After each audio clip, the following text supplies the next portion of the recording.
Hi everyone, my name is Dr. Sara Erdner. Thank you for letting me be your mental strength coach. This information is brought to you for Figure It Out Baseball. Now in this video, video 9, we're going to be putting together everything that we've talked about up to this point.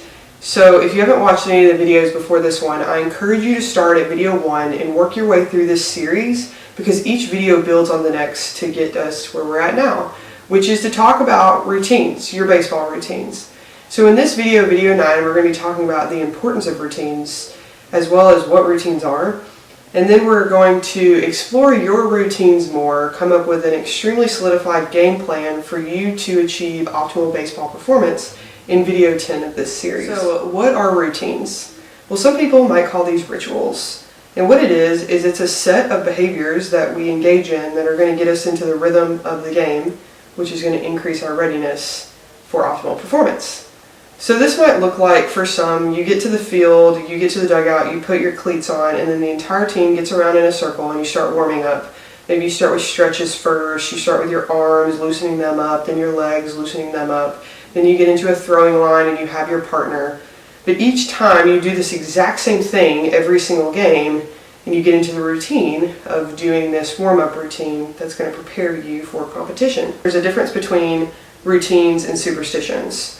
So routines and rituals are simply just behaviors that we do, usually in order, the same time, every time, that are going to get you into a rhythm for the game so that you can begin to provoke that flow state.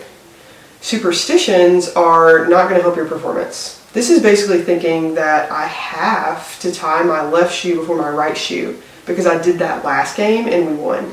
And if I don't tie my left shoe before my right shoe, then I'm not going to perform well. Well, understand that your performance and how you perform is more than superstitions. You're better than that. You can perform without thinking that you have to tie your left shoe before your right shoe.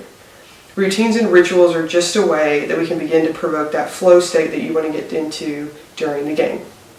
So, why are routines important? There's been a lot of research done on routines that shows when you have a routine in place for the various tasks that you engage in, for this sake, baseball, you increase your readiness for the task that is to come, and with increased readiness for the task, you're actually increasing the probability of performing well.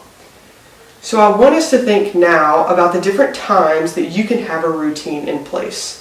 So, for example, a lot of people just think about a routine before competition, which, yes, is a time that you can have a routine. Pre-competition routine. What are you doing behaviorally that can get you prepared for the game?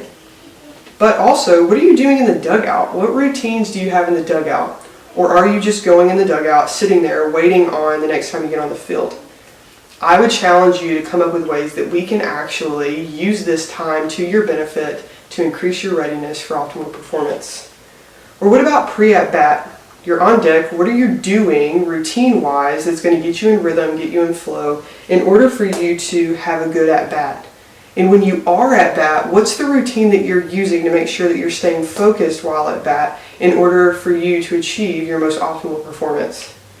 What about pre-field? You're in the dugout, you're ready to go out, oh my gosh, I'm so excited. But what are you doing routine-wise that's getting you prepared to do well? As well as what are you doing while you're on the field in between pitches? What routines are you provoking?